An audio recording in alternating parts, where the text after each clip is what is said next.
जरा सोचो, सड़कों पर सोने वाला एक गरीब लड़का दुनिया का सबसे मशहूर फुटबॉल प्लेयर बन जाए। कुछ ऐसा ही होता है हमारी आज की कहानी में। ये एक सच्ची कहानी है एक 17 साल के लड़के माइकल की, जो अक्सर एक जगह से दूसरी जगह भटकता रहता था क्योंकि उसकी माँ एक ड्रग एडिक्ट थी। अब कुछ समय से वो अपने दोस्त स्टीवन के घर पर था। स्टीवन के पिता टोनी स्टीवन और माइकल को एक खास स्कूल में भेजना चाहते थे, लेकिन इस स्कूल में एडमिशन करवाना बहुत मुश्किल था। इसलिए टोनी ने कोच कॉटन से बात की और उसे बताया कि स्टीवन और माइकल दोनों बहुत अच्छे खिलाड़ी हैं। आखिरकार कोच कॉटन ने कहा कि वो स्टीवन और माइकल के एडमिशन के लिए प्रिंसिपल और टीचर्स से बात करेगा। आखिरकार प्रिंसिपल राजी हो गया और दोनों बच्चों को स्कूल में एडमिशन मिल गया। स्कूल के शुरुआती दिनों में माइकल को वहाँ पढ़ाई करने में काफी मुश्किल हो रही थी। वो टीचर्स की दी हुई असाइनमेंट्स और होमवर्क कभी समय पर पूरा करके नहीं लाता था। खैर, फिर रात को जब माइकल टोनी के घर पर था तो उसे टोनी और उसकी पत्नी के बीच लड़ाई झगड़े की आवाज सुनाई दी। टोनी की पत्नी माइकल के उनके घर पर रहने से नाखुश थी क्योंकि उसके मुताबिक माइकल उनके परिवार के लिए एक बोझ था। ये सुनते ही माइकल टोनी का घर छोड़कर निकल गया क्योंकि वो किसी पर बोझ नहीं बनना चाहता था। उसका कोई ठिकाना नहीं था, इसीलिए वो दर दर भटकने लगा और स्टेडियम में लोगों के गिराए हुए पॉपकॉर्न्स खाकर अपना पेट भरने लगा। एक दिन माइकल पार्क में खेलते हुए बच्चों के पास गया, पर उसका बड़ा शरीर देखते ही बच्चे डरकर भाग गए। लेकिन तभी एसजे नाम का एक बच्चा उसके पास आया और कहा कि भाई, हंसते हुए आया कर यहाँ पे तू, नहीं तो लोग तेरे से डर के ऐसे ही भागेंगे। फिर एक रात एसजे अपने माँ बाप के साथ गाड़ी में जा रहा था कि अचानक उसने माइकल को अकेले बारिश में चलते देखा। एसजे की माँ एनी ने देखा कि माइकल के पास गर्म कपड़े भी नहीं थे और वो ठंड की वजह से कांप रहा था। अब वो खुद गाड़ी से निकलकर माइकल के पास गई और उससे बात की। जब उसे पता चला कि वो स्कूल के बाहर ही रात गुजारने वाला है तो उसने माइकल को अपने घर चलने को कहा। अब माइकल उनके साथ एसजे के घर पहुंचा तो उनका आलीशान घर देखता ही रह गया। असल में एसजे के पिता शॉन एक मशहूर रेस्टोरेंट के मालिक थे और एनी एक इंटीरियर डिजाइनर थी। वहाँ जाकर माइकल की मुलाकात एसजे की बड़ी बहन कॉलिंस से हुई। इसके बाद एनी ने उसके सोने के लिए लिविंग रूम में एक आरामदायक सोफा लगा दिया। फिर बाद में एनी और शॉन माइकल की बात कर रहे थे क्योंकि वो उसके बारे में कुछ नहीं जानते थे कि वो कौन है और कहाँ से आया है। अगली सुबह एनी ने देखा कि माइकल पहले ही वहाँ से जा चुका था। उसने घर में इधर उधर देखा तो उसे माइकल दरवाजे की ओर जाता देखा। तब वो दौड़कर उसके पीछे गई और उसे अपने परिवार के साथ थैंक्सगिविंग मनाने का न्योता दिया। थोड़ा हिचकिचाकर माइकल मान ही गया, जिसके बाद माइकल ने एनी और उसके पूरे परिवार के साथ थैंक्सगिविंग का त्योहार मनाया। फिर एनी माइकल को कपड़े दिलाने ले गई क्योंकि माइकल रोज एक ही कपड़े पहनता था। लेकिन माइकल ने कहा कि इसकी कोई जरूरत नहीं है क्योंकि उसके बहुत सारे कपड़े उसकी माँ के घर पर हैं। तब एनी माइकल को उसकी माँ के घर ले गई, लेकिन वहाँ जाकर माइकल ने देखा कि दरवाजे पर एक नोटिस लगा था, जिसका मतलब है कि उसकी माँ अब यहाँ नहीं रहती। अब उसके पास सच में कोई कपड़े नहीं थे, इसीलिए वो एनी के कहने पर उसके साथ कपड़े खरीदने चला गया। कुछ ही समय बाद एनी ने माइकल को घर में ही एक कमरा दे दिया जिसमें एक मुलायम बिस्तर और कंप्यूटर भी था। इन सब चीजों के लिए माइकल एनी और उसके परिवार का बहुत शुक्रगुजार था क्योंकि उसे आज तक ऐसी चीजें कभी नसीब ही नहीं हुई थी। इसी दौरान माइकल पढ़ाई में भी अच्छा होने लगा क्योंकि अब टीचर्स उस पर खास ध्यान देने लगे थे।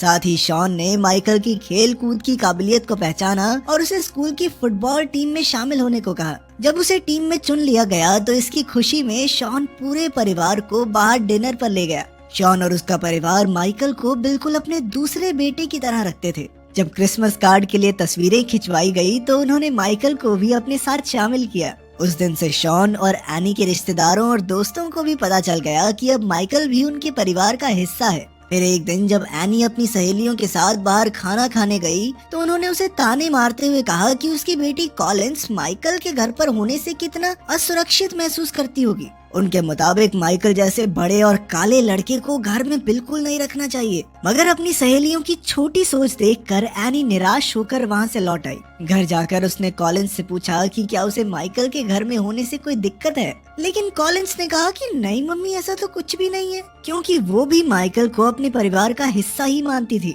उसकी ये बात सुनकर एनी को काफी सुकून मिला। इधर स्कूल में सभी बच्चे माइकल के काला होने की वजह से उसके साथ भेदभाव करते थे, लेकिन कॉलिंस ने हमेशा उनके साथ अच्छा ही बर्ताव किया। खैर, जल्द ही माइकल ने अपने स्कूल की फुटबॉल टीम के साथ ट्रेनिंग करना शुरू कर दिया। वो पहली बार फुटबॉल खेल रहा था, इसीलिए उसे रूल्स का थोड़ा पता नहीं था। कोच ने बड़ी मुश्किल से उसे रूल्स समझाने की कोशिश की, मगर फिर भी माइकल अक्सर गलती करता रहता। इसके बावजूद भी शॉन और एनी ने कोच कॉटन से बात करके कहा कि अगर माइकल को अच्छे से ट्रेनिंग मिले तो वो बहुत आगे तक जा सकता है। इधर माइकल भी पूरा जी जान लगाकर ट्रेनिंग कर रहा था, जिसमें एसजे उसका साथ देता। फिर कुछ समय बाद एनी ने शॉन से कहा कि वो माइकल को गोद लेना चाहती है। पहले तो शॉन इस बात से सहमत नहीं हुआ, क्योंकि उन्हें माइकल के अतीत के बारे में कुछ भी नहीं पता था। पर आखिरकार एनी ने उसे राजी कर ही लिया। जब एनी ने उसे गोद लेने के कागज भरे तो उसे पता चला कि माइकल के पिता एक एक्सीडेंट में मारे गए और उसकी माँ एक ड्रग एडिक्ट है।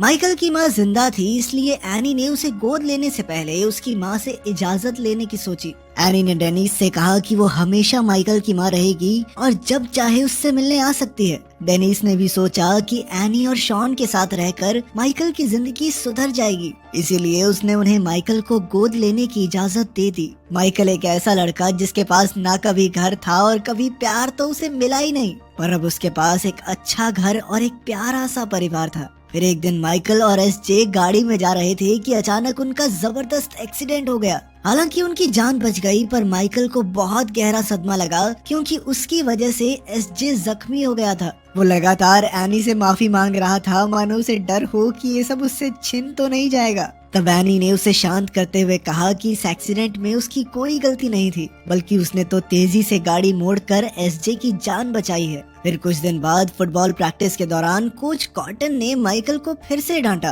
क्योंकि उसे रूल्स समझ ही नहीं आ रहे थे। माइकल पूरे जी जान से अपनी ताकत नहीं लगा रहा था, तो एनी ने उसके पास जाकर उसे समझाया कि उसे अपने साथियों की वैसे ही सुरक्षा करनी है जैसे वो अपने परिवार की सुरक्षा करता है। साथ ही एनी ने उसे एक अलग तरीके से रूल्स के बारे में भी समझाया। उसके बाद माइकल को समझ में आ गई और फिर वो रूल्स के मुताबिक खेलने लगा। तब से माइकल फुटबॉल का बहुत अच्छा खिलाड़ी बन गया और अब वो बड़े मैचेस खेलने के लिए पूरी तरह तैयार था। जल्द ही उसके स्कूल की टीम का मैच दूसरे स्कूल की टीम से हुआ। पहले तो माइकल की टीम काफी हल्की पड़ रही थी। दूसरी टीम के खिलाड़ी माइकल के रंग को लेकर उसका मजाक भी बना रहे थे। जब उन्होंने माइकल को धक्का देकर गिरा दिया तो कोच ने उसकी तरफदारी की। ये देखकर माइकल में और भी जोश भर गया और वो अपनी टीम को जिताने के लिए लग गया। जल्द ही माइकल ने पूरी गेम का पासा पलट दिया और अब उनकी टीम अपने ओपोनेंट्स पर भारी पड़ रही थी। वहीं दूसरी ओर एसजे दर्शकों में बैठकर माइकल के दमदार खेल की वीडियो बना रहा था।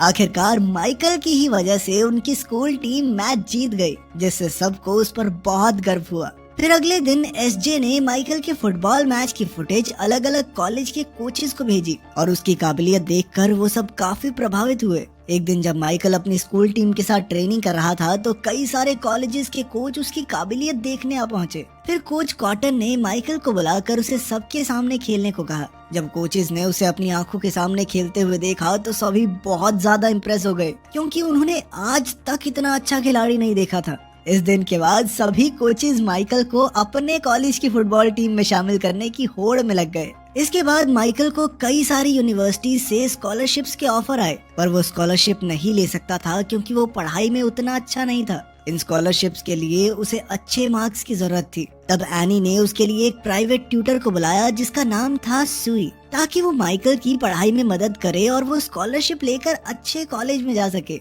इसके बाद एनी और मिस सुई के साथ की बदौलत माइकल अच्छे नंबरों से पास हो गया। अब वो यूनिवर्सिटी से स्कॉलरशिप लेकर वहाँ एडमिशन ले सकता था। माइकल के पास बहुत सारे ऑप्शंस थे और उसका फैसला सुनने के लिए काफी सारे मीडिया वाले भी वहाँ पहुँच गए। आखिरकार माइकल ने अपनी यूनिवर्सिटी चुन ली और फिर उनकी फुटबॉल टीम में भी शामिल हो गया। इसके बाद जब वो कॉलेज जाने की तैयारी कर रहा था तो उसे NCAA की तरफ से एक इंटरव्यू के लिए बुलाया गया। फिर NCAA ने एक इन्वेस्टिगेटर को जांच करने भेजा, क्योंकि उन्हें शक था कि एनी और शॉन का परिवार माइकल के साथ इसलिए अच्छा बर्ताव करता है क्योंकि वो माइकल की काबिलियत का फायदा उठाना चाहते हैं। NCAA के मुताबिक माइकल ने शॉन और एनी के कहने पर ही उस यूनिवर्सिटी को चुना था, क्योंकि वो दोनों खुद भी वहीं से पढ़े थे। ये सारी बातें सुनकर माइकल इंटरव्यू बीच में ही छोड़कर वहाँ से भाग निकला और उसने एनी से पूछा कि उसे गोद लेने के पीछे का असली मकसद क्या है। NCAA की बातें सुनकर माइकल बहुत निराश हो गया, इसीलिए वो एनी को वहीं छोड़कर चला आया